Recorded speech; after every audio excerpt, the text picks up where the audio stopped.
Before we got into the whole investigation of the Pentagon structures around the world, there was a video that I was set to make for you guys that I kind of had to put on the back burner while we did that.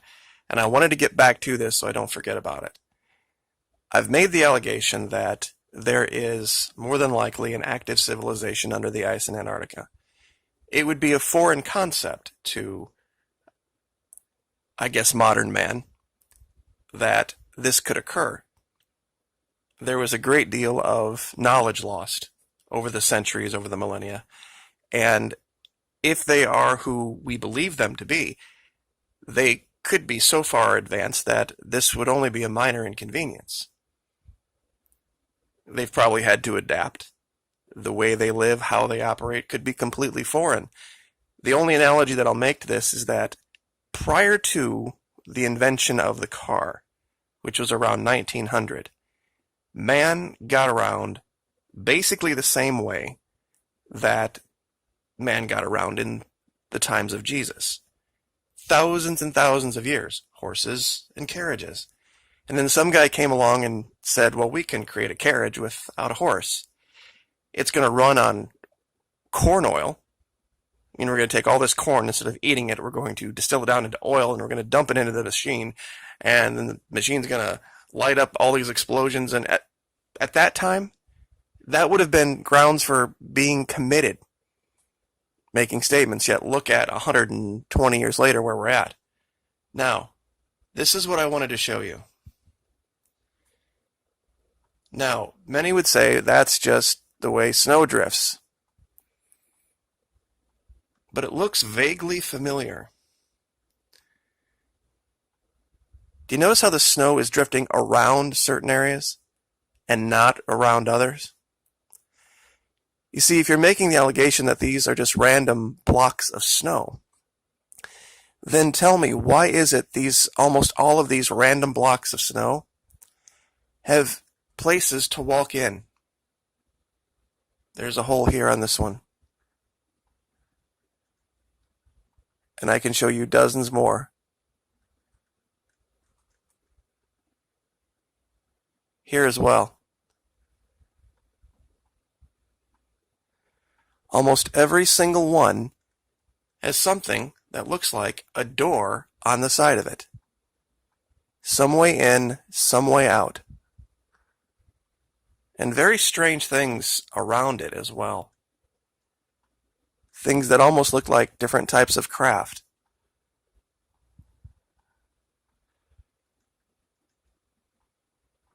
Here's another one. Why would snowdrifts just randomly create openings into them that a man could walk through? Here's another one.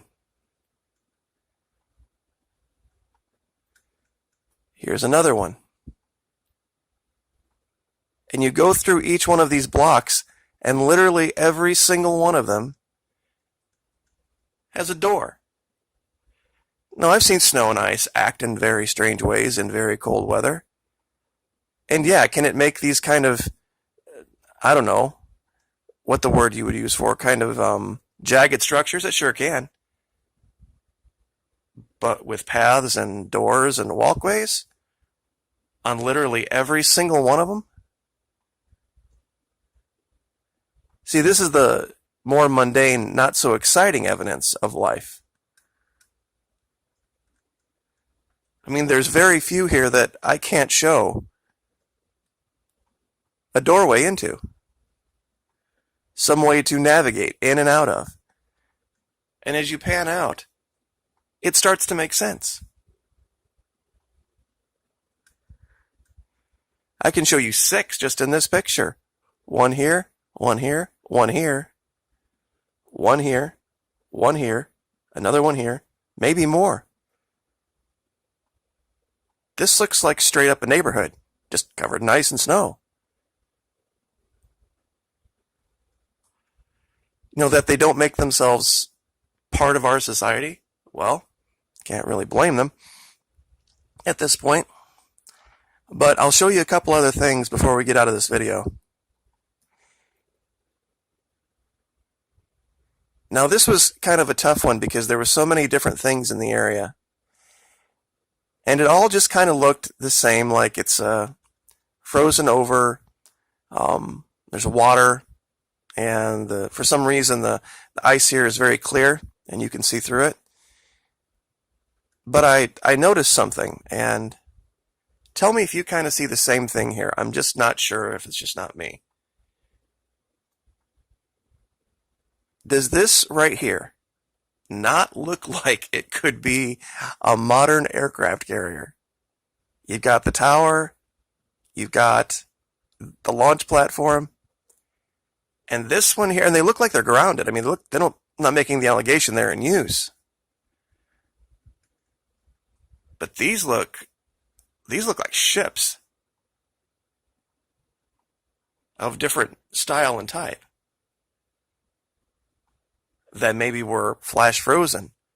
This one here, this one here, this might have been a partially sunken one here. But this larger one,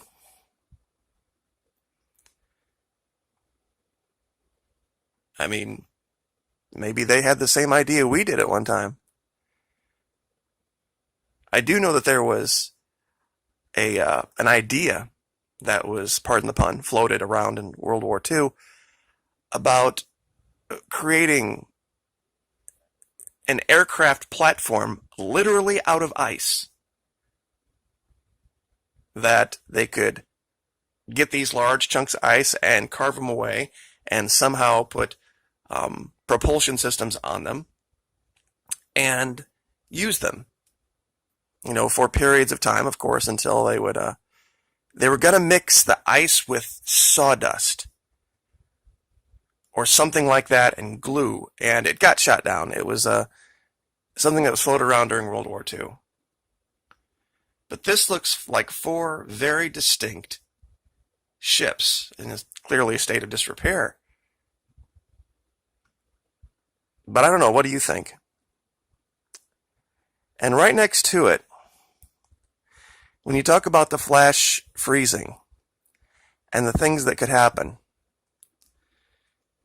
now look at the shadow underneath, the part that's above the water, and then the other part back here. Could this possibly have been some type of large sea creature caught in mid-breach? I know it's kind of a tough one, because you can see this could be an island, and the change in the water around it could be just because of the island, and that could very well be. But when I looked at this, I'm like, that really looks like the shape of a very large whale. And this could just be a part that's above the water.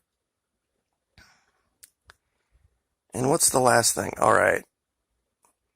This one, I thought Google Earth Pro was malfunctioning.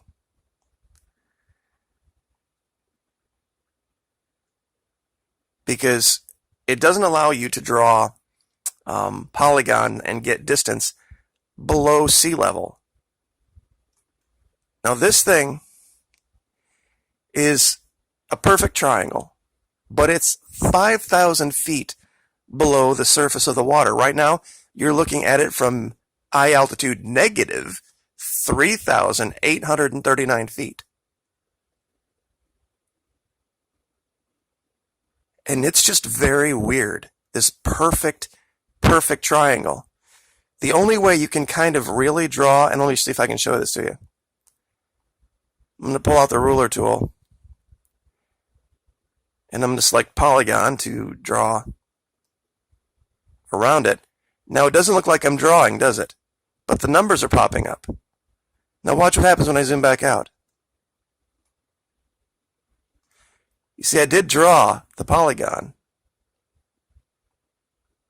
but it's up here on the surface. And you see how it moves around in relation to it? It's about 1,300 feet around.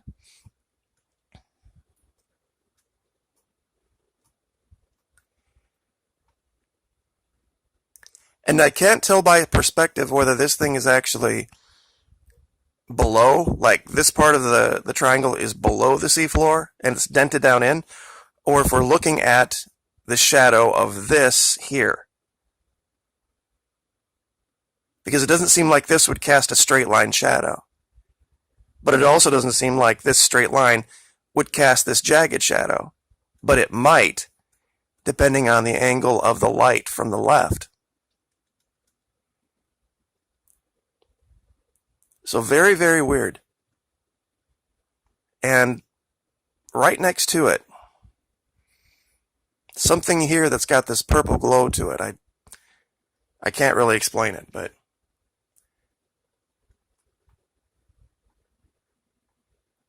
very close to it. This was from a long time ago. We found this perfect square. And it doesn't change throughout the years. You can take this through, we're looking at the 2011 image. And you can go through all the years and this thing stays a perfect square on the seafloor. We're looking at it about 1,000 feet right now below. Through all the years. It kind of precludes it being an iceberg. So, anyway, that's sometimes the evidence of what we're looking for can be things just as boring as a simple doorway into a house. Or what might have been. And I guess I'll just leave that there.